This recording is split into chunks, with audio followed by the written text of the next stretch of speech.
અને હવે કરીશું બુલેટિનની શરૂઆત કેબિનેટના વિસ્તરણના સંભવિત સમાચાર સાથે। જી હા, ખૂબ જ મહત્વના સમાચાર। દિવાળી પહેલા રાજ્ય કેબિનેટનું થઈ શકે છે વિસ્તરણ। પ્રદેશ ભાજપ સંગઠન અને મંત્રીમંડળ વિસ્તરણની અટકળો હાલ તેજ છે, કારણ કે મુખ્યમંત્રી ભૂપેન્દ્ર પટેલની દિલ્હીમાં પીએમના નિવાસ સ્થાને બેઠક થઈ। આ બેઠકમાં કેન્દ્રીય ગૃહમંત્રી અમિત શાહ પણ ઉપસ્થિત છે। બેઠકમાં રાષ્ટ્રીય અધ્યક્ષ જેપી નડ્ડા પણ ઉપસ્થિત, ત્યારે પ્રદેશ ભાજપ અધ્યક્ષ અને સંગઠન મહામંત્રી પણ ઉપસ્થિત છે। આ બેઠકમાં ભાજપ સંગઠન અને મંત્રીમંડળ વિસ્તરણ અંગે ચર્ચાની પણ હાલ શક્યતાઓ છે। ત્યારે મંત્રીમંડળ વિસ્તરણ અને નવા સંગઠનને લીલી ઝંડી મળવાની સંભાવના। આજ મામલે દિલ્હીથી જોડાઈ રહ્યા છે वैभव श्रीवास्तव। सीधा वैभवनी पास जईशु, फोन लाइन थी जोड़ाई रहा है। वैभव, बताइए कि जिस तरीके से गुजरात के सारे लोग इस वक्त दिल्ली पहुंचे हुए हैं, खास तौर पे सीएम पहुंचे हैं दिल्ली और उनके साथ प्रदेश अध्यक्ष भी पहुंचे हैं, कैसी हलचल है वैभव?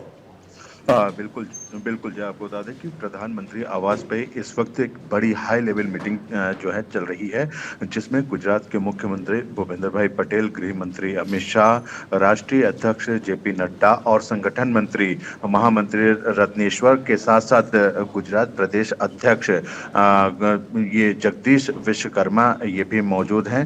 और इस दौरान जो है काफ़ी देर से ये मीटिंग चल रही है और इसमें उम्मीद जताई जा रही है कि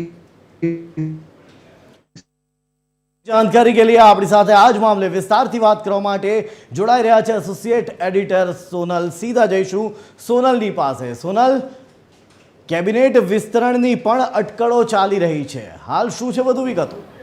સોનલ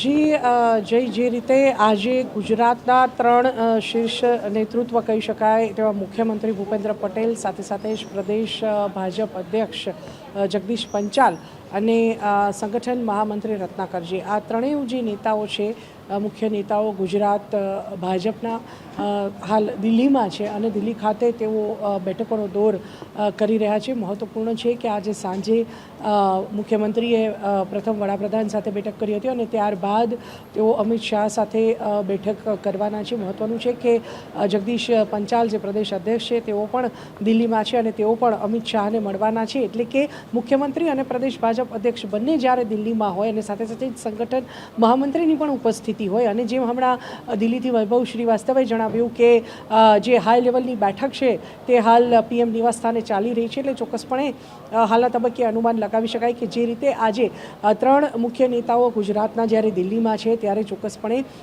મંત્રીમંડળનું વિસ્તરણ અને સાથે સાથે પ્રદેશ ભાજપ અધ્યક્ષ તરફથી તેમની નવી ટીમની પસંદગીની જે ચર્ચા છે તે આ બેઠકમાં થઈ રહી હોવી જોઈએ। કેમ કે જે પ્રકારે અત્યારે લાંબા સમયથી રાહ જોવાઈ રહી હતી કે પ્રદેશ અધ્યક્ષ નવા કોણ બનશે અને ક્યારે બનશે, પણ સડનલી જે નામ છે તે ચૂંટણી પ્રક્રિયા આજે છે તેની જાહેરાત કરી દેવામાં આવી અને જગદીશ પંચાલને બિનહરીફ પ્રદેશ અધ્યક્ષ ઘોષિત કરાયા। એ જ પ્રકારે હવે જ્યારે મંત્રીમંડળના વિસ્તરણની જે વાતો છે તે લાંબા સમયથી ચાલી રહી છે અને તેના આધારે હાલ એક અનુમાન લગાવી શકાય કે જે રીતે આજે આ બેઠકોનો દોર દિલ્હીમાં શરૂ કરાયો છે।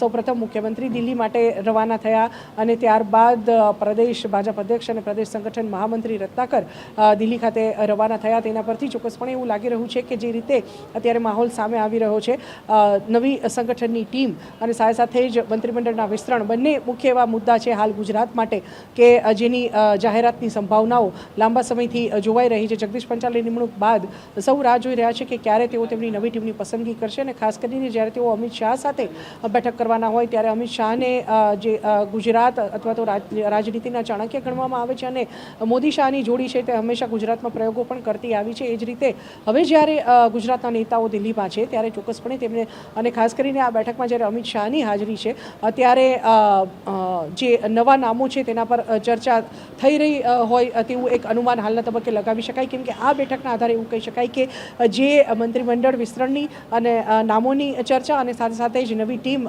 પ્રદેશ ભાજપની તેના નામોની ચર્ચાની સંભવિતતાઓ જે છે તે આ બેઠકમાં ચર્ચવામાં આવી હોઈ શકે છે। કેમ કે જગદીશ પંચાલની તાજેતરમાં જ નિમણૂક થઈ છે અને તેમની નવી ટીમની તેમને જરૂરિયાત છે, તો સામા પક્ષે મંત્રીમંડળના વિસ્તરણની અટકળો લાંબા સમયથી ચાલી રહી છે। જો કે એક અનુમાન એવું પણ લગાવવામાં આવી રહ્યું છે કે દિવાળી બાદ બાદ જે આ ઘોષણા છે તે થઈ શકે છે. અને એક અનુમાન એવું પણ છે કે મહાનગરપાલિકાની ચૂંટણીઓ જ્યાં સુધી પૂર્ણ ન થાય ત્યાં સુધી જે મંત્રીમંડળ વિસ્તરણ કે અન્ય જે જાહેરાતો છે તે ન થઈ શકે. પણ આ તમામ બાબતો છે જે હંમેશા ભાજપની વાત કરીએ તો હંમેશા એક અનુમાન અને અટકળો પર જ આધાર રાખવો પડતો હોય છે, કેમ કે મોદી શાહની જોડી ક્યારે શું કરે છે તે નક્કી નહોતી હોતું.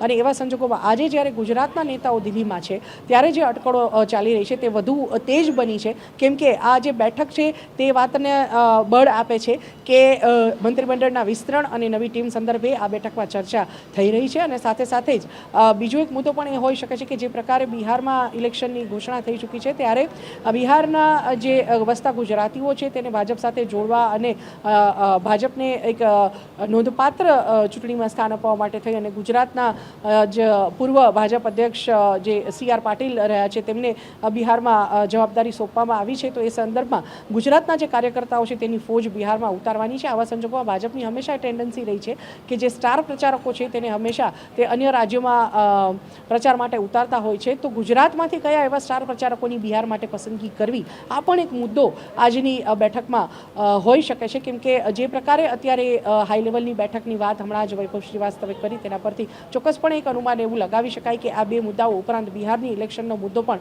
હોઈ શકે છે. આ ઉપરાંત વડાપ્રધાન દર વર્ષે 30-31 ઓક્ટોબર દરમિયાન ગુજરાત આવતા હોય છે અને કેવડિયા ખાતે સેનાની જે સલામી લેતા હોય છે, ખાસ જે કાર્યક્રમ આયોજિત થતો હોય છે. આ વખતે એક અનુમાન એવું લગાવવામાં આવી રહ્યું છે કે તેમની જે મુલાકાત છે તે 3 દિવસની હોઈ શકે છે અને આ 3 દિવસ દરમિયાન ખાસ તો જે પદયાત્રા આયોજિત કરવામાં આવી રહી છે ભાજપના ઉપક્રમે સરદારની 150મી જન્મ જયંતિની ઉજવણી અંતર્ગત, તો તે પદયાત્રામાં પણ વડાપ્રધાન જોડાઈ શકે તેવી એક સંભાવના પણ હાલના તબક્કે જોવામાં આવી રહી છે. તો એ કાર્યક્રમ જે છે તેના સંદર્ભમાં પણ આ બેઠકમાં ચર્ચા થઈ શકે છે. પણ અત્યારે જે મહત્વપૂર્ણ બે મુદ્દા છે તે મંત્રીમંડળ વિસ્તરણના અને સાથે સાથે જ જગદીશ પંચાલની નવી ટીમના. તો આ બે મહત્વના મુદ્દા સંદર્ભે હાલ મોદી શાહની જોડી સાથે જે હાઈ લેવલની બેઠક થઈ રહી છે તેના આધારે ચોક્કસપણે એ અનુમાન લગાવી શકાય કે ટૂંક સમયમાં જે મંત્રીમંડળના વિસ્તરણ અને સાથે સાથે નવી ટીમની જે અટકળો છે તેને વેગ મળી શકે છે. જી આભાર સોનલ, સમગ્ર માહિતી આપવા બદલ. તો અટકળો લગાવાઈ રહી છે, અનુમાનો લગાવાઈ